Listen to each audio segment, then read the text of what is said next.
Alhamdulillahi Rabbil Alamin. Wassalatu wassalamu ala sayyidina Muhammad wa ala alihi wa sahbihi ajma'in. Nawayna at-ta'alluma wa at-ta'lim wa at-tadabbur wa at-tadhkir wa an-nafa' wa al-intifa' wa al-ifadata wa al-istifada wal hadd 'ala at-tamassuki bi kitabillah wa sunnati rasulih wa ad-du'a ila al-huda wa ad-dalalata 'ala al-khair ibtigha'a wajhillah wa mardatihi wa qurbihi wa thawabihi subhanahu wa ta'ala. Allahumma akrimna bi nuril ilmi wa akhrijna min dhulumatil wahmi bi rahmatika ya arhamar rahimin. Allahumma 'allimna ma jahilna wa dhakkirna ma nasina wa fahimna ma lam nafham. Allahumma zidna ilma wa fahma wa alhiqna bis salihin. Alhamdulillah, bersyukur kita kepada Allah Subhanahu wa taala yang masih berikan kepada kita kenikmatan dan rahmatnya.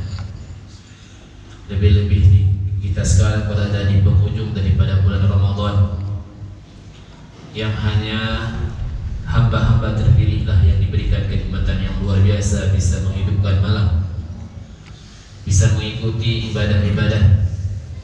Bahkan bukan cuma ibadah yang dilakukan di 10 yang awal, di 10 yang kedua, tetapi mereka malah lebih semangat sehingga menambahkan ibadah di 10 terakhir.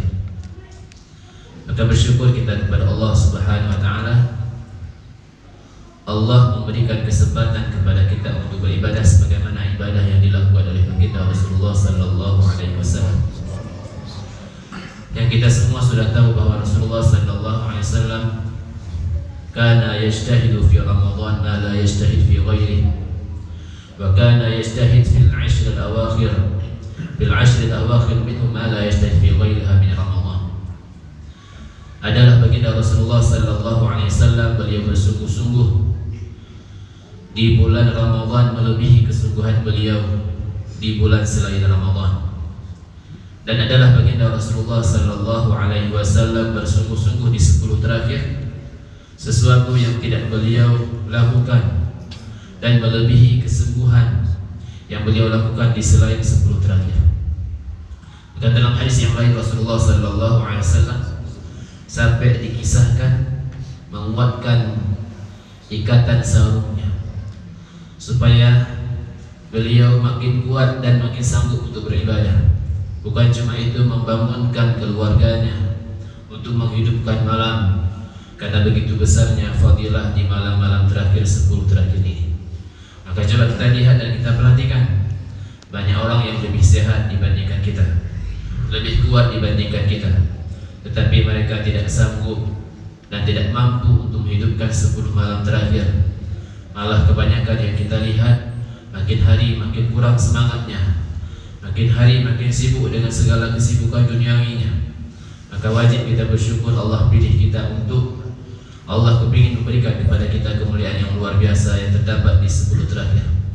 Salah satunya juga yang baginda Rasulullah katakan, di 10 terakhir terdapat satu malam, yaitu malam Qadar, khairun min alfi syahrin, lebih baik dibandingkan 1000 bulan. Para ulama menghitungkan 1000 bulan lebih daripada 83 tahun. Maka harapan kita, Allah muliakan kita sebagaimana Allah telah muliakan para ulama-ulama kita mendapati Lailatul Qadar. Juga mudah-mudahan Allah berikan kenikmatan tersebut kepada kita. Kalaupun kita tidak tahu kapan Lailatul Qadar itu terjadi, paling tidak harapan besar dari kita untuk kita di malam tersebut dalam keadaan beribadah. Ketika terjadinya Lailatul Qadar, kita sedang sibuk melakukan ibadah kepada Allah Subhanahu wa taala. Alimna am lam na'lam, baik kita mengetahui malam itu malam Lailatul Qadar ataupun tidak. Ini kata para ulama, artinya tidak harus kita tahu bahwa malam itu malam Lailatul Qadar baru diberikan kemuliaan kepada orang yang beribadah. Khairun min alfi syahrin, lebih baik daripada 1000 bulan. Ini harus kita bersyukur lebih besar dan kita cari tahu kapan malam tersebut. Hanya disebutkan oleh para ulama beberapa tanda.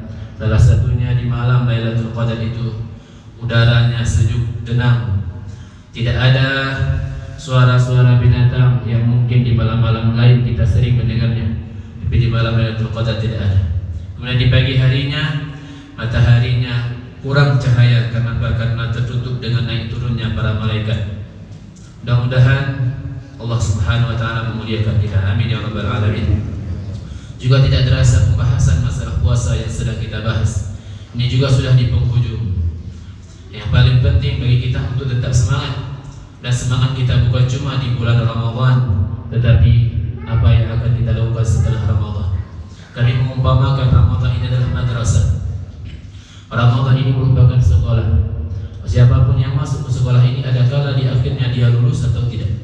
Ada kala di akhirnya dia naik kelas atau tinggal kelas. Ada kala sebahagian dia akan melanjutkan atau mereka akan dipindahkan. Maka ini yang kita takutkan.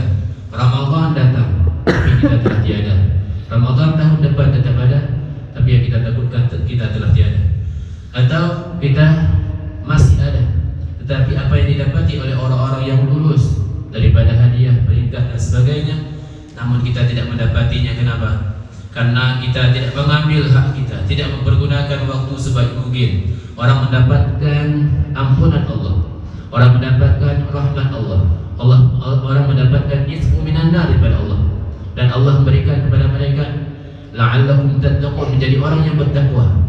Namun celakanya kita malah tidak mendapatinya. Sesuai dengan hadis berbeda begitu Rasulullah sallallahu alaihi wasallam yang diungkapkan oleh malaikat Jibril alaihi salam, man adraka Ramadan wa lam yughfar lahu ab'adahu Allah. Qul amin ya Muhammad. Faqala sallallahu alaihi wasallam amin. Malaikat Jibril mengatakan, barang siapa yang mendapati bulan Ramadan tapi dia tidak mendapatkan ampunan Allah, mudah-mudahan Allah menjauhkan dirinya daripada hamba tersebut. Maka malaikat mengatakan, katakan amin wahai Muhammad. Faqala sallallahu alaihi wasallam, maka Rasulullah pun mengatakan amin. Artinya doa para malaikat kepada orang yang dapat bulan Ramadan tapi tidak mendapatkan ampunan, mudah-mudahan Allah menjauhkan diri daripada hamba tersebut. Ini yang sangat kita takuti. Para ulama mengatakan, kenapa sampai segitunya Allah menjauh daripada orang yang sempat merasakan Ramadan tapi tidak mendapatkan ampunan Allah? Dikarenakan begitu kejinya yang dilakukan sehingga Allah berpaling daripadanya. Perpalingan Allah didasari karena perpalingannya dengan Allah. Dia tidak mau mendekatkan diri kepada Allah, tidak mau mengharapkan rahmat, maghfirah, izminan daripada Allah. Maka Allah pun berpaling. Ketika kita mendekat, walaupun banyak dosa yang telah kita lakukan, namun kita mengharapkan ampunan Allah, mengharapkan rahmat Allah, maka Allah akan berikan kepada kita. Walaupun dosa yang kita lakukan segitu banyaknya, tapi tidak sebanyak sebagaimana dipahamkan oleh Rasulullah dalam satu hadis.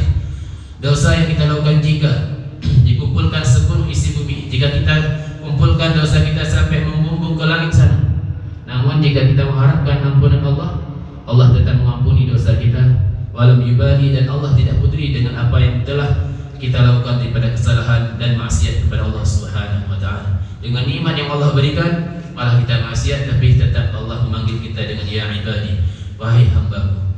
Mudah-mudahan kita selalu menjadi hamba Allah Subhanahu wa taala. Qala al-mu'allif rahimahullahu ta'ala wa nafa'ana bihi wa bi'ulumihi fid dharain amin. Wa 'alam anna afdal siyami siyamu syahr Ramadan. Sebelumnya kami ingatkan kembali, mari sama-sama kita niat iktikaf di masjid ini. Kita niat untuk mengikuti kajian karena Allah. Kita niat mengikuti kajian karena mencari ilmu Allah. Atau kita niat sebagaimana niatnya para ulama-ulama saleh terdahulu ketika menghadiri majlis ilmu semacam ini. Dan ketahui oleh, kata Imam Abdullah bin Alawi al-Haddad, ketahui olehmu bahwa sesungguhnya seafdal puasa yaitu puasa di bulan Ramadan. Puasa yang paling afdal adalah puasa bulan Ramadan. Kenapa? Karena tidak ada bandingannya yang wajib dengan yang sunnah. Sudah barang pasti yang wajib itu lebih besar pahalanya dibandingkan yang sunnah. Kenapa? Jika yang dilakukan adalah yang wajib, yuthabu ala fi'li wa yu'aqabu ala tarkih. Diberikan pahala bagi orang yang mengerjakannya dan akan disiksa bagi orang yang meninggalkannya. Namun yang sunnah, yusabu ala fi'li wa la yu'aqabu ala tarkih. Diberikan pahala bagi pelakunya, pekerjanya, dan tidak diberikan sanksi, tidak diberikan dosa bagi orang yang meninggalkannya. Kewajiban wajib, sedangkan yang sunnah bisa kita kerjakan, bisa tidak. Mau kita kerjakan, boleh tidak. Yang wajib ketika kita kerjakan tidak boleh kita membatalkannya kecuali ketika ada udhur syar'i. Sedangkan yang sunnah, jika tidak ada udhur syar'i pun boleh untuk kita berbuka. Kenapa? Kalau yang sunnah itu adalah kita rajanya. Jika kita kepingin menyempurnakan, kita sempurnakan. Namun jika kita tidak mau menyempurnakan, boleh bagi kita untuk membatalkan yang sedang kita lakukan walaupun secara adat tidak baik. Baik, ini yang pertama, yang paling afdal adalah puasa sunnah, puasa Ramadan, karena puasa Ramadan tersebut adalah puasa yang diwajibkan oleh Allah Subhanahu wa taala. Sebagaimana yang telah Allah wajibkan kepada umat-umat sebelumnya. Artinya Allah wajibkan juga puasa kepada umat sebelumnya walaupun tidak sesuai, tidak sama seperti ibadah kita. Ada juga dikatakan oleh para ulama puasa Ramadan telah diwajibkan kepada umat sebelumnya di bulan Ramadan juga. Tapi yang ada mereka membantah, mereka enggan melakukannya. Hanya umat Nabi Muhammad yang mau melakukan puasa Ramadan yang telah Allah wajibkan. Wa kadzalika yakun al-amru fi jami'il faraid. Dan begitu juga segala urusan yang masuk dalam hubungan ataupun dalam kategori wajib. A'ni annaha takun afdal min al-faraid allati min jinsiha bi syai'in akhar. Maksud saya, kata Imam Abdullah bin Ali al-Haddad, bahwa sesuatu yang diwajibkan Allah, yang difardukan Allah, itu lebih afdal dibandingkan sesuatu yang lain yang sama tetapi tidak masuk dalam kategori wajib. Seperti salat, maka salat yang paling afdal adalah salat 5 waktu. Kenapa? Karena salat tersebut salat fardu dibandingkan salat sunnah yang lain. Maka sangat sayangkan banyak orang yang mengerjakan salat tarawih tapi ketinggalan salat subuh. Banyak yang mengerjakan salat tarawih, salat witir, tapi meninggalkan salat asar karena sibuk jualannya. Banyak orang yang melakukan salat tarawih, tapi maghribnya masih di jalan. Ini yang sangat kita sedihkan. Kenapa? Karena meninggalkan modal mencari laba. Jangankan laba, dapat modal pun nggak ada. Bagaimana bisa dapat laba? Ini yang kita sangat sayangkan. Begitu juga hal-hal yang lain seperti haji. Haji yang pertama yang paling afdal adalah yang diwajibkan kepada kita. Setelah itu hukumnya sunnah. Umrah yang kita lakukan umrah wajib, dan setelah itu yang sunnah. Ya, segala jenis ibadah yang pertama sekali yang paling tinggi adalah yang difardukan ataupun diwajibkan oleh Allah, kemudian baru yang sunnah-sunnah.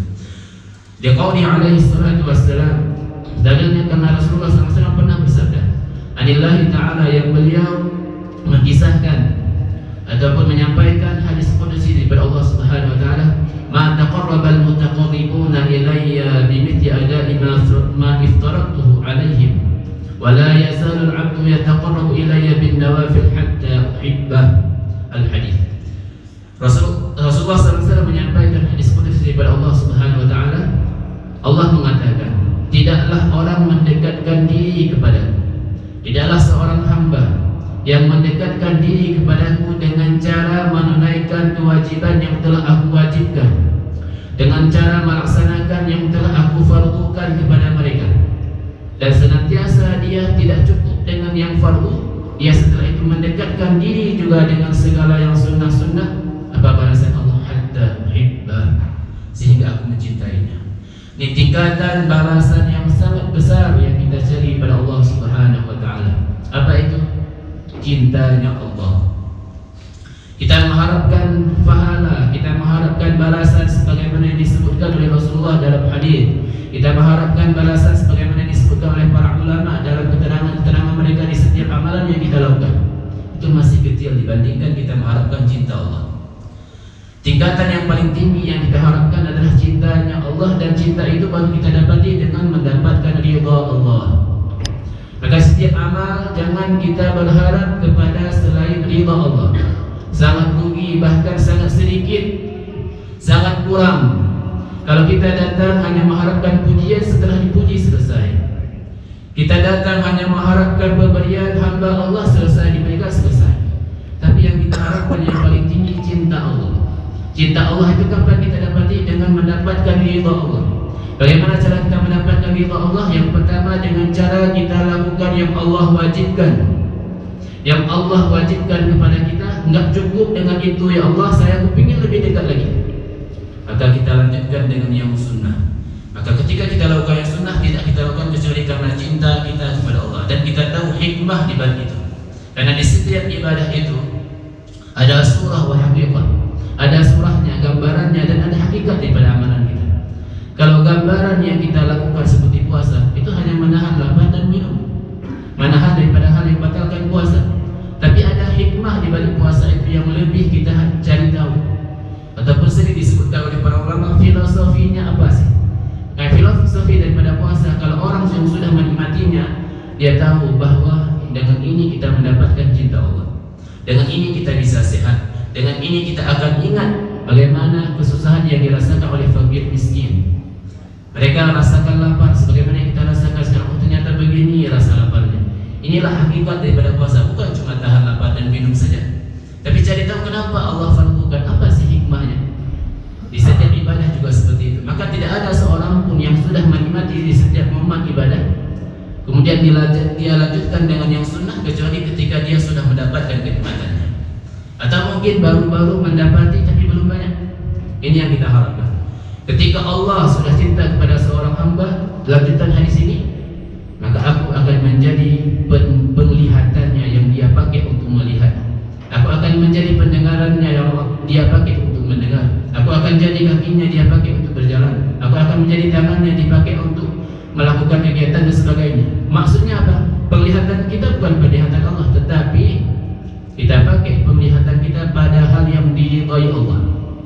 Ketika kita sudah dapat cinta Allah, anggota seluruh yang Allah berikan kepada kita, tidak akan kita bisa untuk memakai pada selain yang diridhai Allah. Ada saja kendala ketika kita mau bermaksiat dengan anggota tersebut.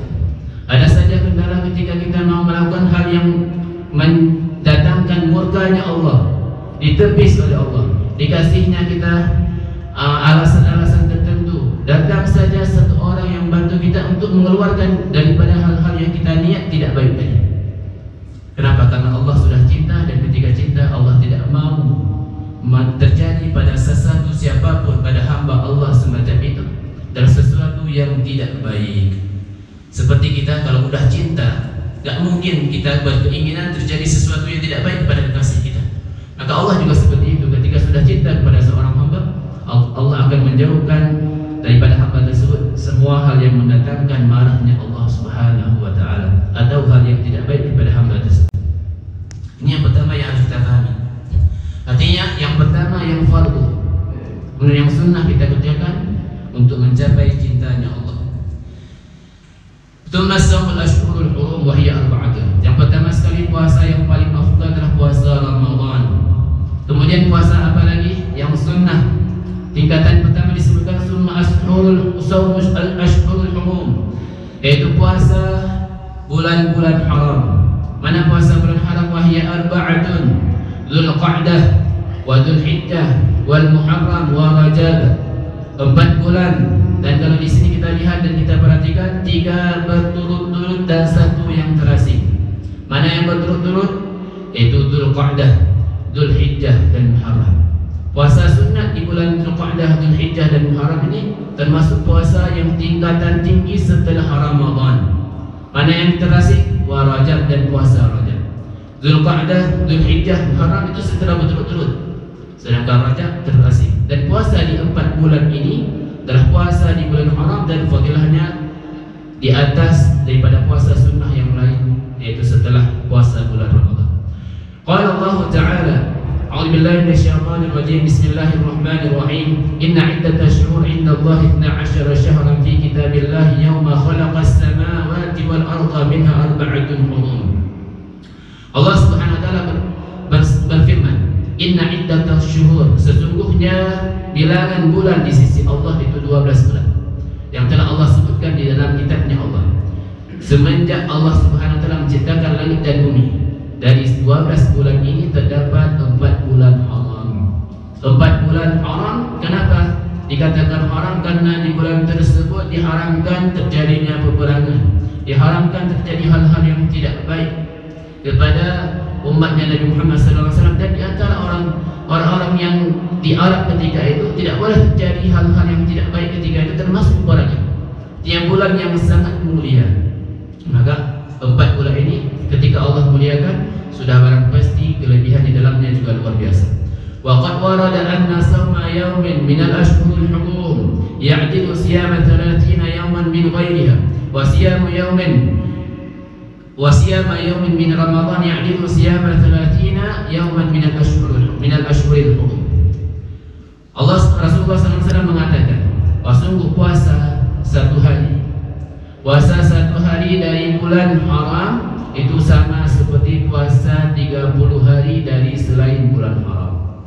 Satu hari kita berpuasa di 4 bulan tadi, Dzulqa'dah, Dzulhijjah, Muharram, Rajab, itu sama seperti kita berpuasa 30 hari ataupun puasa satu bulan di bulan selain bulan haram.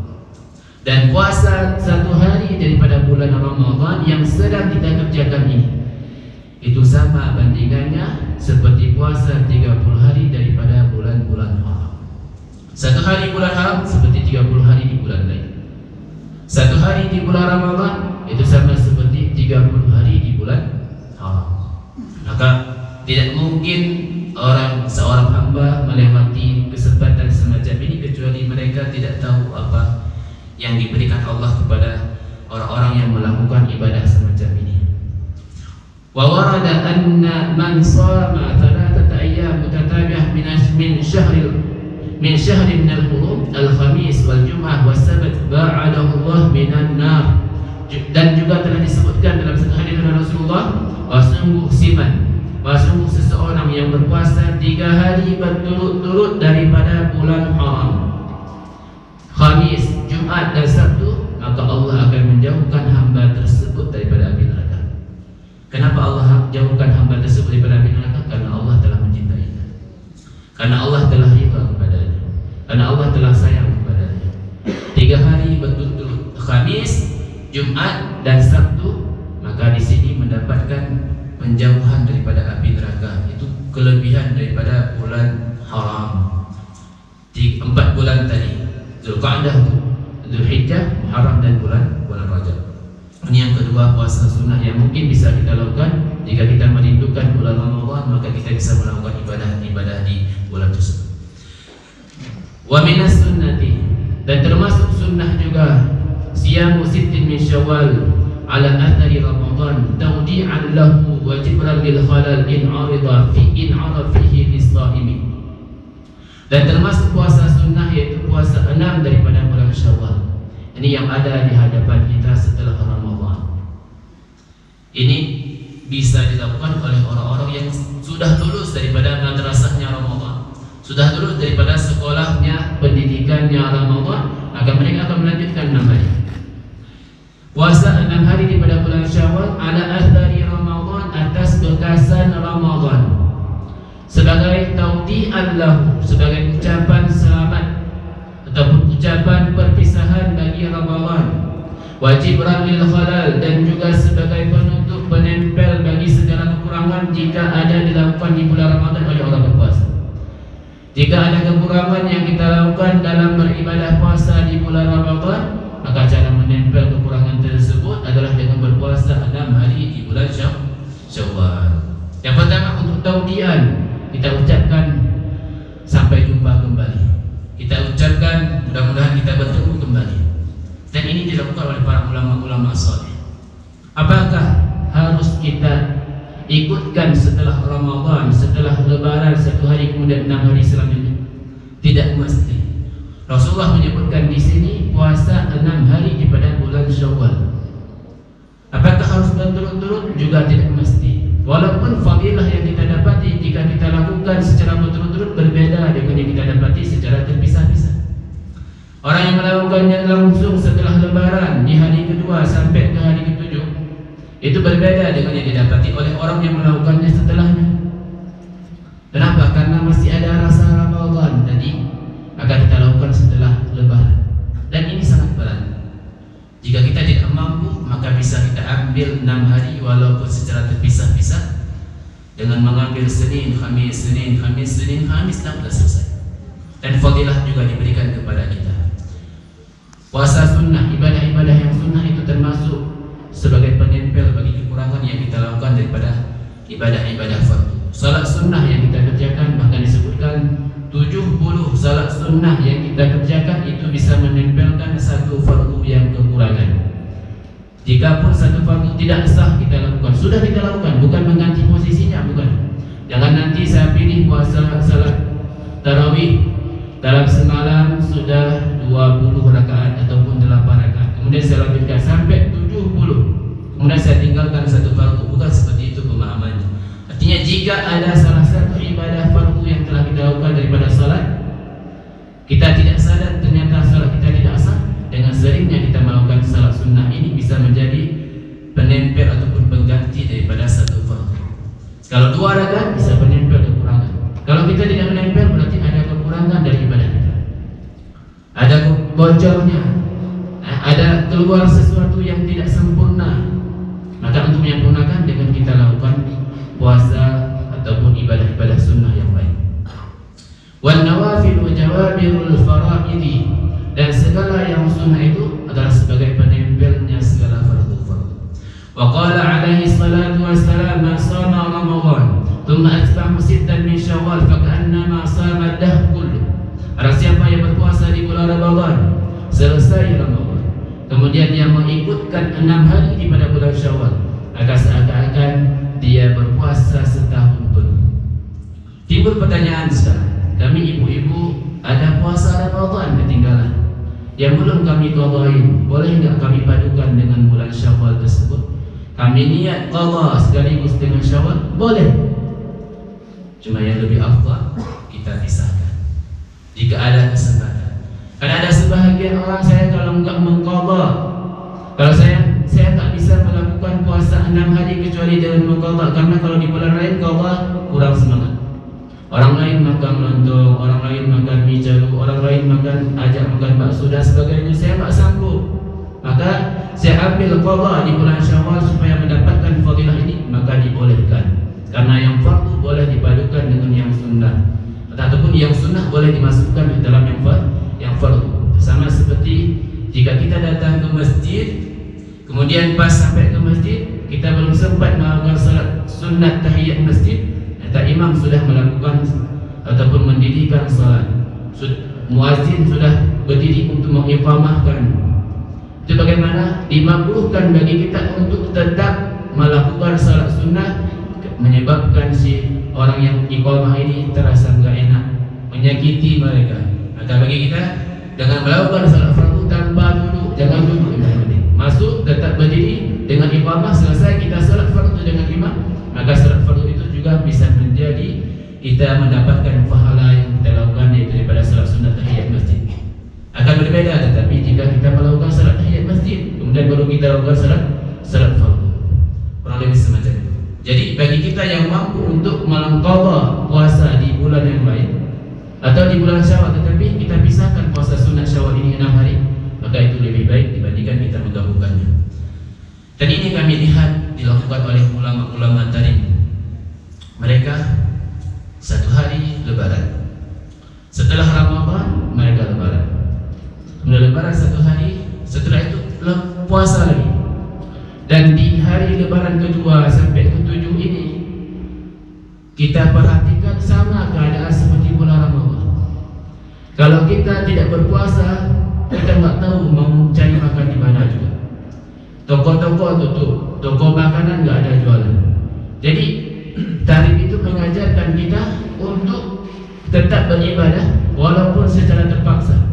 Kenapa? Karena emang makanan nggak ada yang jual. Minuman di tempat lain tidak ada yang jual. Kenapa? Karena mereka semua ahli tarikh, bukan cuma pelajar, tetapi penduduk kota tarikh itu mengamalkan sunnah baru lebaran di hari ke-8-nya. Di hari ke-8-nya baru mereka lebaran, dan itu open house kalau bahasa kita sekarang. Datang ke tempat-tempat sini ke sana, ziarah-ziarah, kumpul silaturahmi dan sebagainya. Itu dilakukan di hari setelah lebaran yang kedua, yaitu lebaran daripada bulan Syawal. Kita mungkin susah di sini. Kita rencana berpuasa, bertamu, pasti disuguhin minuman, disuguhin lontong. Yang nggak ada selain di bulan Ramadan lontong di tetangga gitu. Kalau dia jualan banyak. Tapi kalau yang gratis nggak ada kecuali di lebaran-lebaran. Emang sudah ditungguin. Sebenarnya kalau silaturahmi itu tidak cuma di bulan di hari lebaran, enggak. Sunnah silaturahmi dan dianjurkan untuk melakukan silaturahmi bukan cuma di hari lebaran, enggak. Tetapi kenapa adat kita untuk silaturahmi di lebaran? Karena sudah sebulan kita nggak jumpa. Karena setelah sebulan kita nggak bertemu, kalau bertemu malah menghilangkan pahala puasa. Kenapa menghilangkan pahala puasa? Pasti omongan jika sudah habis pembahasan yang penting akan keluar daripada hal yang penting. mungkin akan memudaratkan diri kita atau dengan orang lain. Sedangkan berbohong, menghibah, namimah itu semuanya menghilangkan pahala. Maka kita tahan diri untuk tidak berjumpa setelah lebaran. Kalau ada nelpon ke sini, nanti lebaran kita berjumpa. Kenapa? Kita memelihara puasa kita supaya tetap selamat, bukan cuma puasanya tapi pahala puasa kita juga. Maka setelah lebaran, setelah sebulan kita tidak jumpa, kita bertemu. Itu satu. Kenapa ada untuk silaturahmi di lebaran ini sangat dianjurkan. Yang pertama, karena setelah lama tidak bertemu. Yang kedua, dikarenakan di lebaran itu juga orang sudah mempersiapkan diri untuk menerima tamu. Bahkan ada sebagian marah ketika kita tidak datang. Kenapa? Sudah disediain makanan, lontong sudah dibikin, mie caluk sudah dibikin, daging sudah dimasakin. Kita nggak datang. Kapan datang? Setelah habis lebaran. Apa sisanya? Yang ada nyusahin yang punya tempat, yang ada nyusahin sahibul bait yang punya rumah. Kamu datang setelah lebaran, kue sudah habis. Akhirnya orang itu terpaksa cari di luar pun nggak ada lagi. Jadi adat yang semacam ini sangat baik. Yang harus kita ketahui bahwa silaturahmi sebenarnya bukan cuma di hari lebaran, bahkan di bulan Ramadan dianjurkan untuk memperbanyak silaturahmi dan itu termasuk ibadah. Namun tetap menghindari hal-hal yang dilarang oleh Allah Subhanahu wa taala seperti menghibah. Ke tetangga silakan silaturahmi. Lebih-lebih silaturahmi yang kita jalin adalah dengan orang yang sudah kita putus hubungan dengan dia. Dengan orang yang sudah lama kita tidak bicara. Rasulullah SAW mengatakan, bukanlah silaturahmi adalah kamu membalas kunjungan, bukan. Bukan orang yang melakukan silaturahmi adalah orang yang membalas ketika dia datang ke tempat kita. Kita datang ke tempat dia. Tapi yang melakukan silaturahmi yang sebenarnya adalah orang yang datang ke orang yang telah memutuskan hubungan tapi kita menyambungnya. Yang sudah lama nggak datang ke tempat kita, nggak bicara lagi, dan ada satu hal dan sebagainya, kita datangi tempat dia untuk kita sambung supaya terjalin erat kembali hubungan tersebut. Lebih-lebih keluarga dan kerabat terdekat kita. Maka ini harus kita perhatikan. Jadi kalau saatnya bertentangan, kita puasa sunnah, kemudian disuruh makan lontong, perhatikan. Jika dia mengajak kita makan lontong dengan perasaan gak enak, lebih baik tetap berpuasa. Tapi jika dia mengatakan, kalau kamu nggak makan punya saya sedih. Kalau kamu nggak makan masakan saya lebaran ini, walaupun kamu datang saya nggak senang. Maka dianjurkan bagi kita untuk menjaga perasaan saudara kita, menjaga perasaan yang punya tempat dengan disunnahkan bagi kita berbuka puasa. Kenapa? Karena puasa bisa dilakukan di waktu lain. Lontong belum tentu ada di hari-hari yang lain, lebih-lebih yang gratis. Baik, kayak para ulama sebagian termasuk di Aceh kita ini, di Aceh secara umum, mereka nggak keluar, tapi menunggu tamu.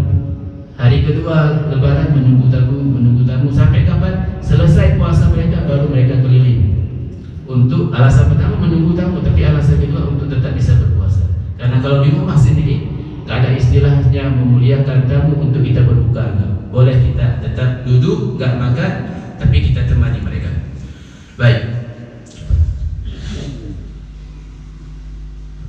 Kemudian, wa min al-fada'ili samu yaum Arafah wa huwa yaum al-hajj at-tasi' min Dzulhijjah.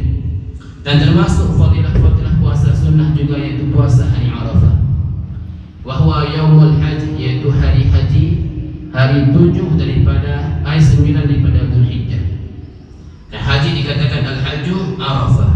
Yang dikatakan haji adalah Arafah. Kalau bukan Arafah maka itu bukan haji.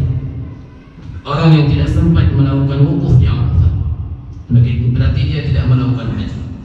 Nah, bahkan dia wajib mengqadanya kalau memang dia melakukan hal tersebut, meninggalkan wukuf di Arafah karena kesalahannya dan sebagainya.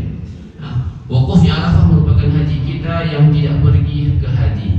Maka dianjurkan untuk melakukan ibadah yang fadilahnya juga sangat besar, yaitu melakukan puasa sunnah di hari Arafah. Waqad warada anna saumahu yukaffiru sanatain, dan telah datang dalam hadis Rasulullah SAW bahwa puasa di hari Arafah itu bisa menghapus dosa 2 tahun. 2 tahun kita melakukan kesalahan, maka dengan kita berpuasa di hari tersebut bisa meluputkan kesalahan, dan itu dosa kecil. Dosa kecil. Kalau seandainya kita iringi dengan taubat nasuha, dosa besar pun akan bisa terhapus, kecuali dosa dengan hamba Allah.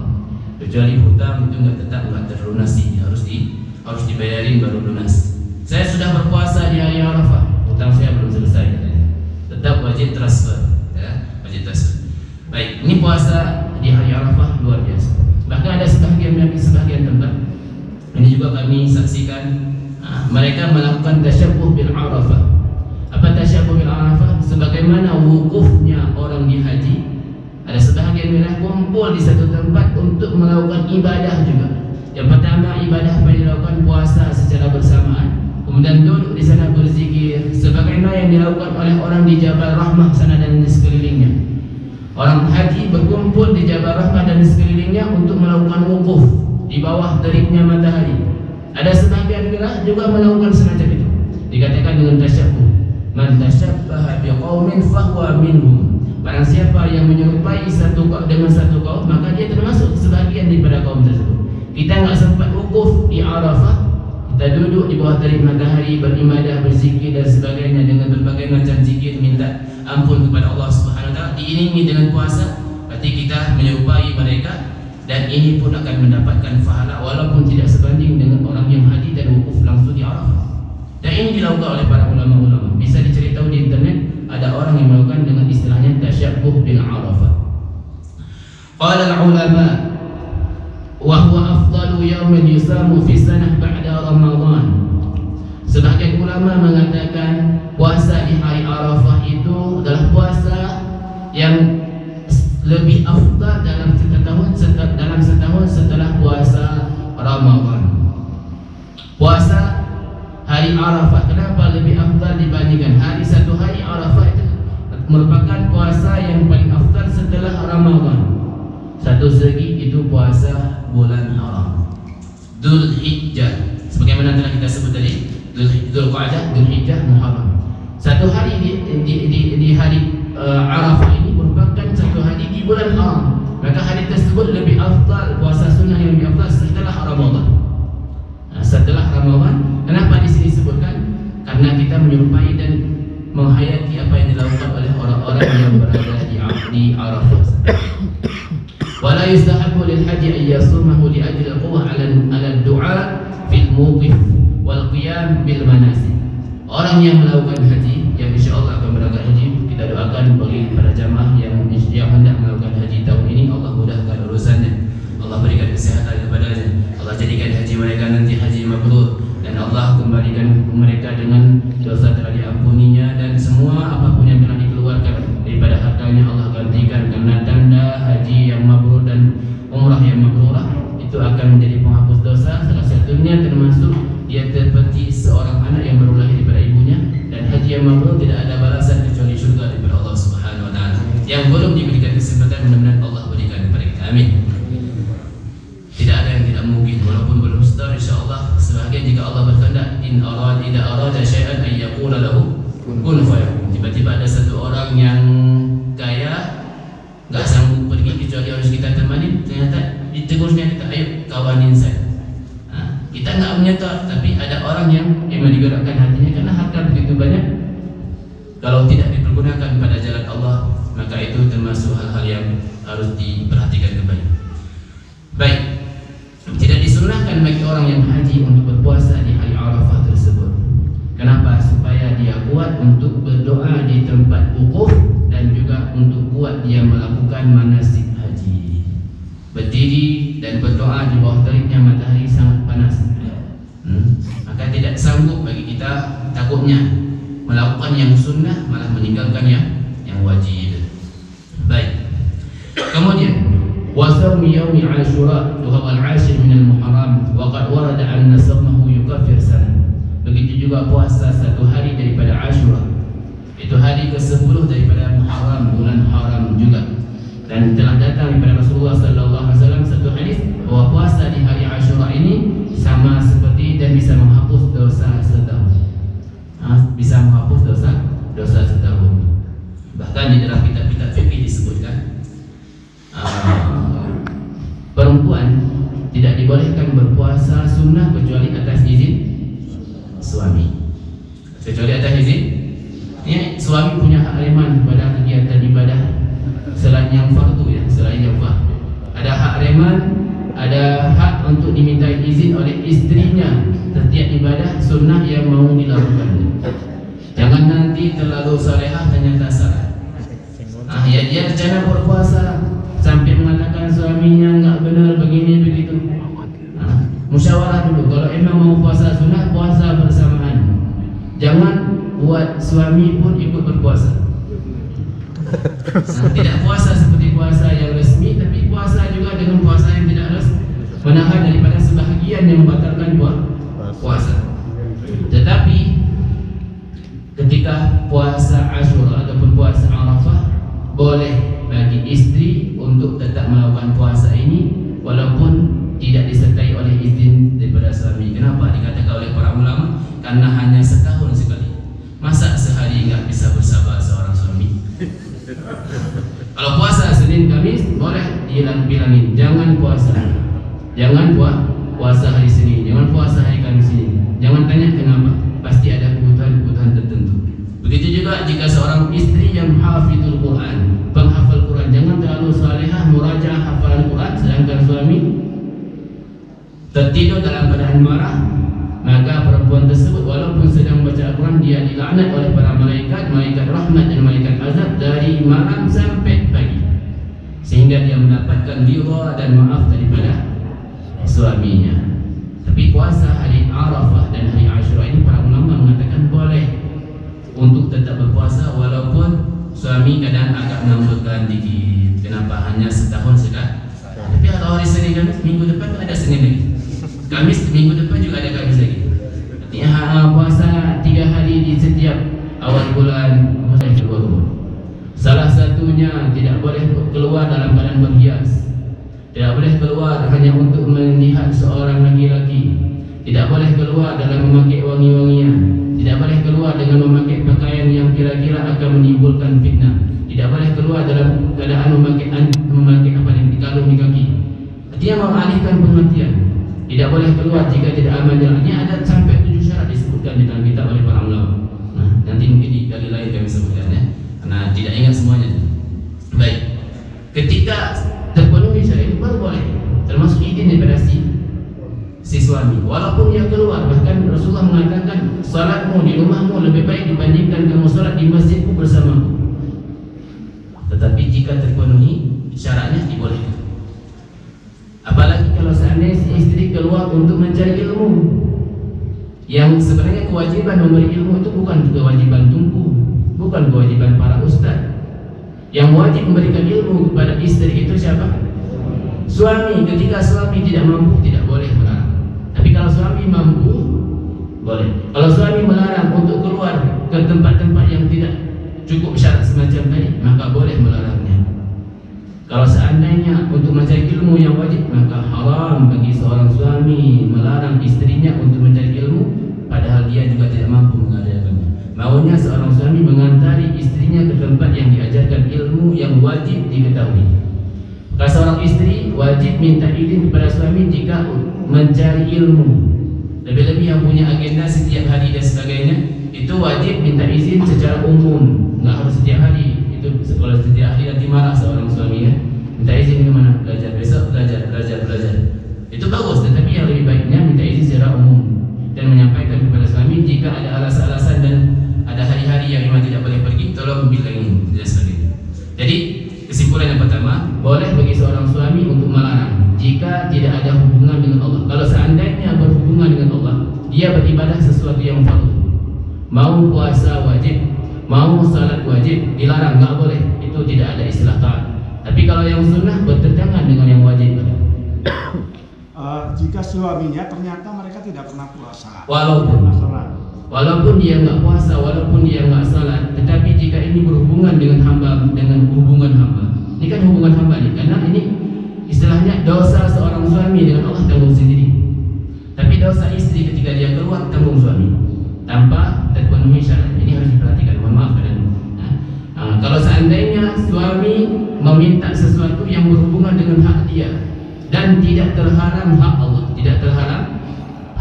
Kalau terhalang hak Allah seperti yang wajib, maka tidak boleh bagi suami untuk menghalangi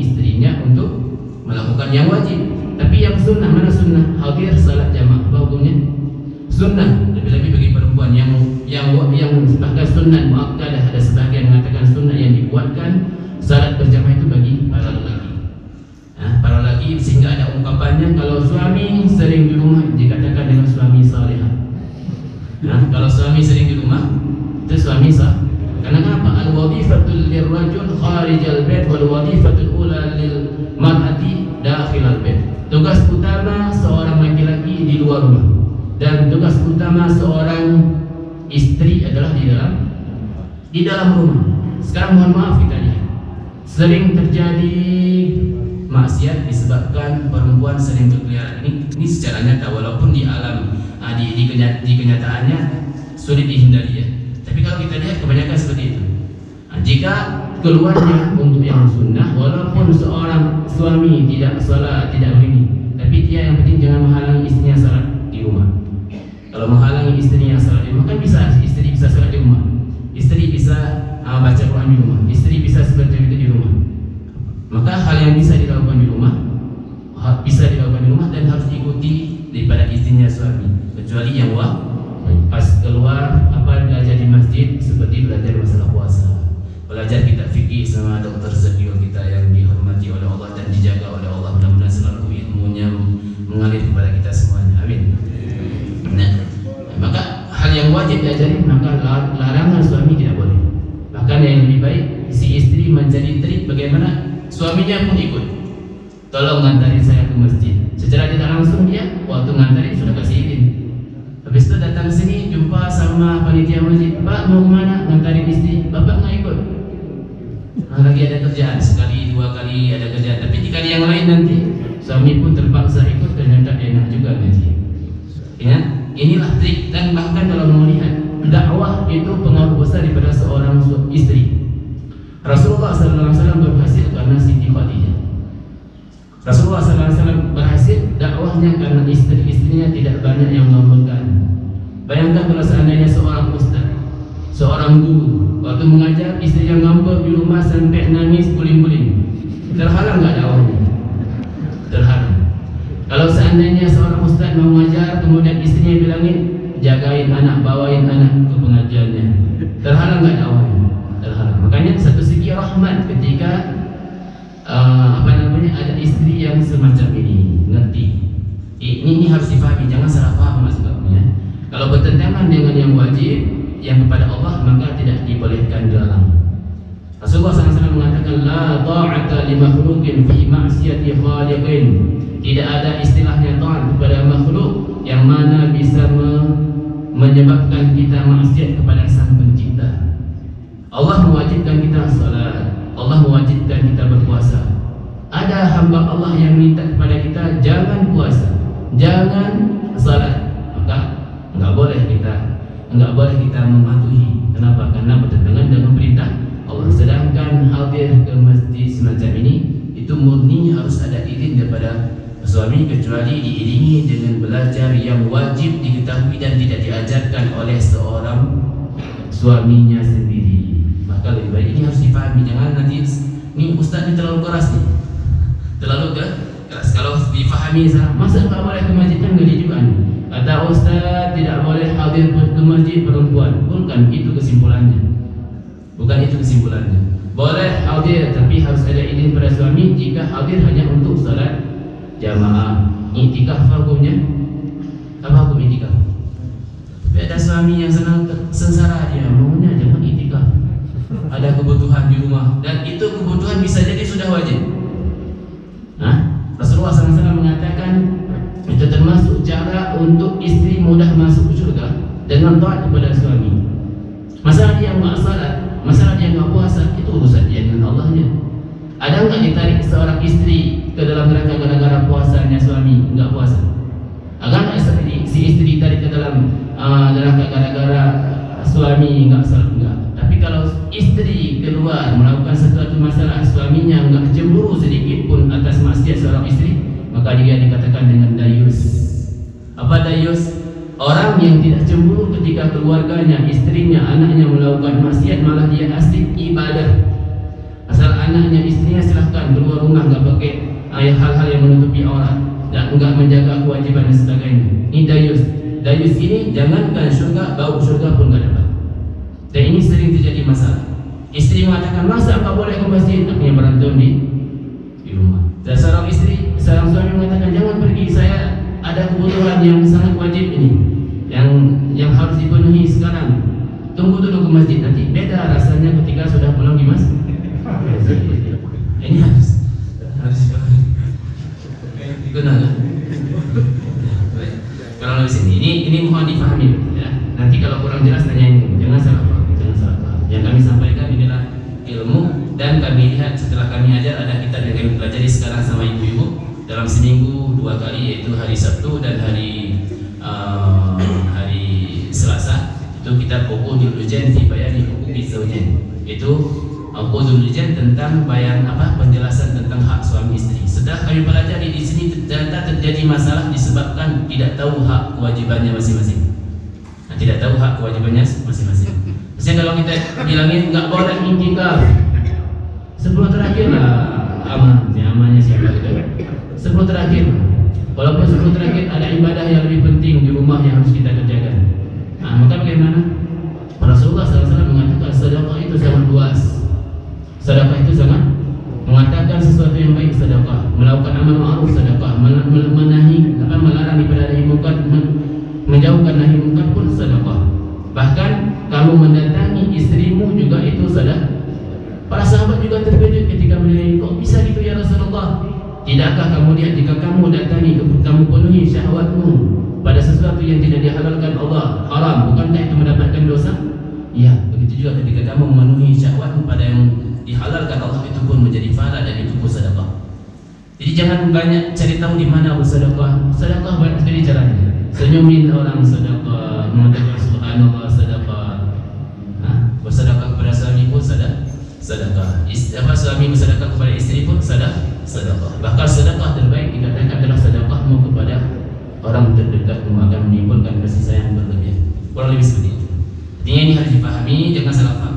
Kami tekankan ini. Nanti jangan mudah salah paham. Baik. Ada lagi? Yang satu lagi dia selesai. Kebalikan sekarang, si istri yang melarang suami untuk ke masjid, ini tidak ada urusan. Mohon maaf. Ini hak rema seorang suami. Ke masjid, suami ke masjid, tak boleh, jangan ke masjid. Tunggu dulu, selesai ke masjid. Ini hati-hati. Yang suami pergi ke pengajian, jangan pergi pengajian. Suami pergi intikaf, nggak ada itu cuma suami yang baik tetap memperhatikan, tapi tidak wajib untuk memenuhi. Kenapa? Untuk ibadah, cara masuk surga seorang suami susah, tapi seorang istri dikatakan kamu lakukan yang fardu, salat fardu, puasa fardu, kemudian kamu taat kepada suami, mencari ridha Allah dengan taat tersebut, bukan mencari akhir bulan. Ada sebagian istri-istri taat kepada suami karena ada gaji di akhir bulan ya. Ini enggak resmi karena emang tujuannya mencari ridha Allah melalui ridha suami, maka itu akan masuk surga dan disuruh pilih surga manapun yang kamu inginkan. Tapi suami susah dikit, enggak cukup dengan keluarga saja. Tetapi Rasulullah mengatakan khairukum li ahlikum. Sebaik-baik kalian adalah orang yang paling baik dengan keluarga kalian. Siapa? Baik, silakan. Assalamualaikum. Waalaikumsalam. Terima kasih sebelumnya dengan ilmu yang telah disampaikan. Tadi saya mendengar bahwa amalan sunnah, puasa sunnah Syawal ba'da Ramadan itu bisa menyempurnakan kekurangan di bulan Ramadan. Sedangkan zakat fitrah dalam hadis yang dikatakan Rasulullah itu adalah tuhuratan lis-shaim min al-lagwi wa rafas. Jadi bahagian kekurangan mana yang bisa ditutupi dengan amalan sunnah di bulan Ramadan dari puasa sunnah yang kita lakukan setelah Ramadan. Baik. Sunnah yang bisa menjadi penempel ataupun penyempurna kekurangan yang terjadi pada yang fardu itu sunnah yang mana? Sunnah ataupun kekurangan yang mana? Kekurangan yang mana kita melakukannya secara tidak sengaja. Lebih-lebih kalau kekurangan tersebut akan membatalkan puasa kita, membatalkan pahala puasa kita. Ataupun hal-hal yang dimakruhkan, bisa jadi yang menghilangkan pahala puasa, bisa. Tapi yang lebih utama mana? Kadang ada kekurangan yang kita tidak sadari. Ternyata hal itu bisa membatalkan puasa. Misalnya seperti itu. Kekurangan kekurangan yang tidak kita sengaja dan kita tidak sadari bahwa itu kesalahan yang bisa membatalkan puasa. Itu yang pertama. Yang kedua, yang mengurangi pahala itu bisa juga. Yang mengurangi pahala kita karena kita tidak melakukan hal seperti yang menghina sebagainya, sehingga puasa kita menyebab ada lubang-lubangnya, ada kekurangan-kekurangannya, ditempelkan lagi. Sama seperti yang kita pahami dari hadis yang telah kami sampaikan tadi, bahwa 70 salat sunnah itu bisa menjadi pengganti satu fardu contohnya. Ini pun disebabkan apa? Tidak sengaja kita melakukan dalam satu fardu tersebut sesuatu yang membatalkan puasa, membatalkan salat tersebut. Maka dengan salat sunnah yang kita kerjakan di waktu-waktu yang lain bisa menjadi penebus tadi. Ya, begitu juga dengan yang sunnah yang dilakukan di 6 hari di bulan Syawal ini bisa menjadi penebus ataupun penempel bagi kekurangan yang terdapat di dalam puasa kita di bulan Ramadan. Termasuk juga hal-hal yang membatalkan pahala puasa. Kadang kita melakukan dan mengatakan sesuatu yang tidak baik, tapi ini yang tidak berhubungan dengan hamba Allah. Kalau yang berhubungan dengan hamba Allah, itu tetap tidak ada cara kecuali dengan kita datangin hamba Allah tersebut. Ada kekurangan yang memang berhubungan dengan Allah SWT dari ibadah kita. Kalau berhubungan dengan hamba Allah tidak ada cara. Kita datangin, makanya disuruh salaman-salaman gitu. Lebih-lebih setelah salat kadang ada sebagian yang salaman. Itu tujuannya untuk apa? Supaya kadang ada kesalahan. Bahkan tidaklah disebutkan tidak ada 2 orang hamba yang berjumpa dan dia saling bersalaman kecuali mereka berpisah dalam keadaan sudah runtuh daripada dosa-dosa kecil antara mereka keduanya. Kurang lebih seperti itu. Artinya kekurangan yang memang yang pertama yang bisa membatalkan puasa jika tidak kita ketahui dan kalau ketahui itu nggak boleh, tidak bisa diganti, tapi wajib diqadha puasanya kan. Begitu juga hal-hal yang mengurangi pahala puasa yang tidak berhubungan dengan hubungan hamba Allah. Kalau berhubungan dengan Allah harus kita cari maaf dengan hamba Allah tersebut. Kurang lebih seperti itu. Mungkin ada tambahan dari dokter kita. Di sini pengajian hari ini juga Masya Allah dihadiri oleh alumni Mesir, ada juga alumni Yaman. Ada Ustaz Yunalis Abdul Ghani, ada Ustaz Ansar, ada Ustaz Fadil, yang mereka semuanya alumni Yaman juga Masya Allah. Jika nanti ada kekurangan dan kesilapan dari penyampaian kami bisa disampaikan dan ditambahin oleh orang-orang hebat ini. Baik, ada yang menanyakan, mungkin satu lagi. Silakan di belakang. Assalamualaikum warahmatullahi wabarakatuh. Assalamualaikum. Mungkin Ustaz mengenai masalah sedekah. Jadi 2 pertanyaan. Yang pertama, urutan sedekah harus kita kasih yang mana terlebih dahulu dan seterusnya. Dan juga masalah sedekah dengan hutang piutang. Terkadang kita ada hutang hukumnya wajib dibayar. Dan juga kita rencana mau sedekah. Apakah bisa kita bersedekah? Maksudnya menunda hutang sementara, tapi kita bersedekah, namun tidak dengan nilai yang besar sedekahnya. Baik. Yang pertama, sedekah yang mana yang harus kita lakukan? Yang pertama, sedekah di waktu-waktu fadilah, termasuk sedekah di bulan Ramadan. Itu berbeda dengan sedekah di luar Ramadan. Yang kedua, tergantung orang yang kita sedekahin. Yang pertama berarti waktunya, yang kedua orangnya, yang ketiga tempatnya. Yang pertama waktunya, waktu fadilah lebih utama seperti yang sering kami lihat dilakukan di waktu pagi. Ada orang sebagian di rumahnya dibuat celengan khusus untuk sedekah pagi, awali paginya dengan bersedekah. Karena kenapa? Waktu fadilah ini menunjuk harapan mencapai keberkahan di sisa-sisa hari. Begitu juga di bulan Ramadan, itu fadilahnya lebih man fattara sa'iman kana mithlu ajrihi min ghairi an yanqusa min ajrihi syai'un. Dan tanpa dikurangi pahala orang yang kita kasih makan untuk berbuka puasa, kita mendapatkan pahala puasa seperti yang didapati oleh orang tersebut. Itu waktunya. Kemudian orangnya, kita lihat orang yang saleh, sehingga dikatakan orang yang bersedekah hartanya kepada thalibul ilm contohnya, para pencari ilmu, maka dia sama seperti membantu agama Allah dan akan ada dari keturunannya akan menjadi ulama, baik anaknya, cucunya, atau akan lahir keturunan yang cinta kepada orang yang cinta kepada ilmu. Begitu juga orang yang afdal kita sedekah, yaitu orang-orang terdekat kita, kerabat kita.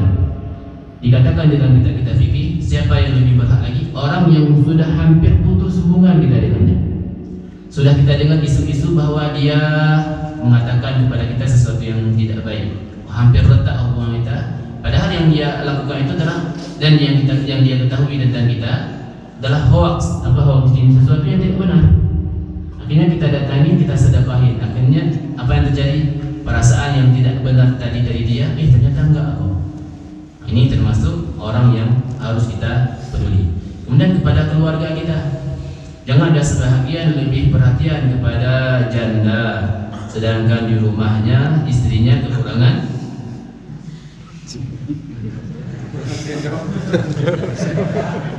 kekurangan nafkahnya di rumah. Lebih perhatiin kepada anak yatim di sebelah sana, sedangkan di rumah anaknya sendiri kelaparan. Ini harus diperhatikan. Artinya ini sering terjadi salah paham nih. Masa nggak boleh bersedekah begitu? Bukan nggak boleh, lihat tempatnya tuh. Kemudian selanjutnya adalah tempatnya. Ada tempat semacam masjid ini, kita lihat ada pembangunan dan sebagainya, kegiatan pun jelas, maka dianjurkan untuk kita. Baik, ini yang pertama. Jadi lihat tiga kategori tadi. Yang pertama adalah waktunya, kemudian tempatnya dan orangnya. Kemudian selanjutnya masalah sedekah sedangkan hutang masih ada. Hutang wajib dilunasi, sedekah adalah hukumnya sunnah. Mana yang kita utamakan? Tetap utamakan yang wajib, kecuali yang wajib pun enggak. Yang sunnah jangan kita tinggalin. Kenapa nggak sedekah masih ada hutang? Hutang banyak enggak juga? Maka sedekah dibolehkan dengan jumlah yang sedikit, yang kita lihat sedikit tersebut tidak mampu kita juga bayar hutang secara langsung. Misalnya hutangnya berapa? 10 juta, sedekah 2.000 saja kan mampu. 2.000 ini banyak sekali alasan-alasan semacam itu. Ada orang kenapa nggak bersedekah? Belum ikhlas. Belum kapan bersedekah? Tunggu ikhlas. Kapan ikhlas? Meninggal pun dia belum ikhlas. Artinya untuk kewajiban yang tadi kita tetap mengutamakannya, tapi yang kecil-kecil ini jangan kita tinggalkan. Jangan bersedekah dengan jumlah yang banyak, padahal dengan jumlah yang banyak tersebut bisa saja kita sisihkan untuk membayar hutang. Tapi yang sedikit, kalau kita tanya sama penagih hutangnya, 2.000 mereka ikhlas nggak kita untuk bersedekah walaupun kita tunda? Dan ini dibolehkan semacam itu. Sama juga seperti kadang salat-salat wajib dan sebagainya. Kita dianjurkan untuk mengutamakan mengqadha salat yang ketinggalan, lebih-lebih kita akui masa muda kita, masa bandel. Masa muda, masa SMA, masa SMP, masa kuliah, banyak salat yang masih ketinggalan. Dikatakan oleh para ulama hendaknya mempergunakan waktu semuanya untuk mengqadha salat tersebut selain waktu untuk mencari nafkah yang wajib, untuk kebutuhan-kebutuhan yang daruri. Maka waktu yang lain harus dipergunakan untuk mengqadha salat. Sekarang alasannya kenapa nggak cari nafkah belum qadha salat? Salat dan qadha enggak juga. Ini harus diperhatikan. Maka dikasih cara oleh para ulama juga, hendaknya kita mengqadha salat setiap satu fardu kita qadha satu fardu kita qadha. Kemudian ada yang salat sunnah itu boleh nggak saya kerjakan? Boleh. Tapi tetap utamakan salat yang salah. Orang mengutamakan salat tarawih sedangkan salat qadha belum diqadainya. Yang ketinggalan dulu yang wajib belum diqadainya. Silakan salat tarawih, tapi salat itu usahakan untuk qadha.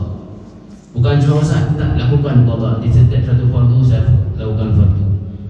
Setiap fardu saya lakukan fardu. Kalau nggak sanggup dan nggak ada kesempatan kecuali di bulan Ramadan saya qadha subuh saya dengan cara ikut imam tarawih, boleh. Ada para ulama mengatakan boleh. Di belakang makmum salat fardu, imam salat subuh. Boleh seorang yang fardu mengikuti yang sunnah dalam kategori salat jamaah dibolehkan selama tidak bertentangan wazan salatnya. Mana bertentangan wazannya? Seperti kalau kita salat fardu subuh sedangkan imam salat gerhana contohnya. Dan berbeda, gerhana salatnya rukuk 2 kali, baca Fatihahnya 2 kali, ini nggak boleh. Tapi kalau seandainya sama, di depan 2 rakaat, kami juga 2 rakaat. Boleh kita niat fardu di belakang sedangkan di depan sunnah, boleh. Tapi yang lebih baiknya yang sunnah yang fardu ini harus diperhatikan dan harus teliti. Ini jangan salah paham juga. Kami agak ngeri-ngeri sedap di sini. Orang-orang hadir, orang hebat semuanya, nanti salah paham. Kalau kurang paham nanti ataupun salah pemahamannya bisa ditanyakan. Kurang lebih seperti itu. Mudah-mudahan bisa menjadi pencerahan dan harapan kita minta kepada Allah Subhanahu Wa Taala, Allah mudahkan kita dalam ibadah, lebih-lebih di 10 terakhir, dan juga bagi yang sudah diberikan taufik oleh Allah Subhanahu Wa Taala untuk bisa beribadah. Ini mohon maaf ya. Tadi mau nanya satu lagi, mungkin waktunya. Ya, saya tunggu penting aja Ustaz. Baik. Kita minta juga bagi orang yang sudah diberikan taufik oleh Allah untuk bisa beribadah, bisa menghidupkan malam, jangan memandang kepada yang lain dengan pandangan tidak baik, tapi pandanglah dengan pandangan rahmat. Ada kadang hamba Allah di luar sana masih sibuk dengan kesibukannya, dia tidak ke rumah tapi bergadang malam dengan sesuatu yang tidak baik. Jangan memandang dengan pandangan yang tidak baik, tapi pandanglah mereka dengan pandangan rahmat.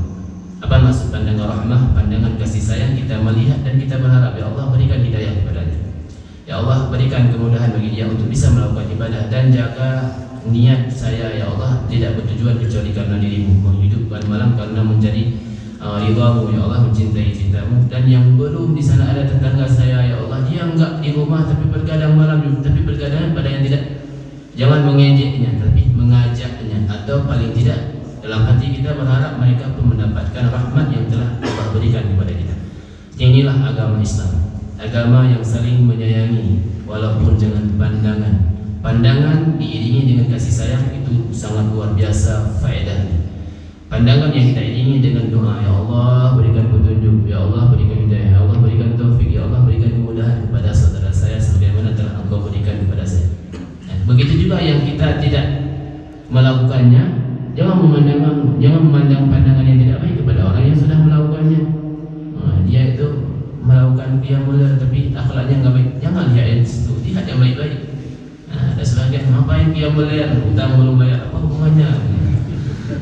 Artinya saling berpandanglah dengan pandangan rahmat kasih sayang. Dan inilah agama. Wa ma arsalnaka illa rahmatan lil alamin. Allah mengatakan tidaklah kami utus kamu wahai Muhammad kecuali karena sebagai rahmat bagi sekalian, lebih-lebih tetangga kita, saudara kita, dan orang yang kita cintai sama Islam. Baik. Wallahu a'lam. Bismillahirrahmanirrahim. Muhammadin wa habibina syukrana rasulillah sayyidina Muhammad ibn Abdul Ali ashabi azwaji wa dzurriyyati min baiti ummatin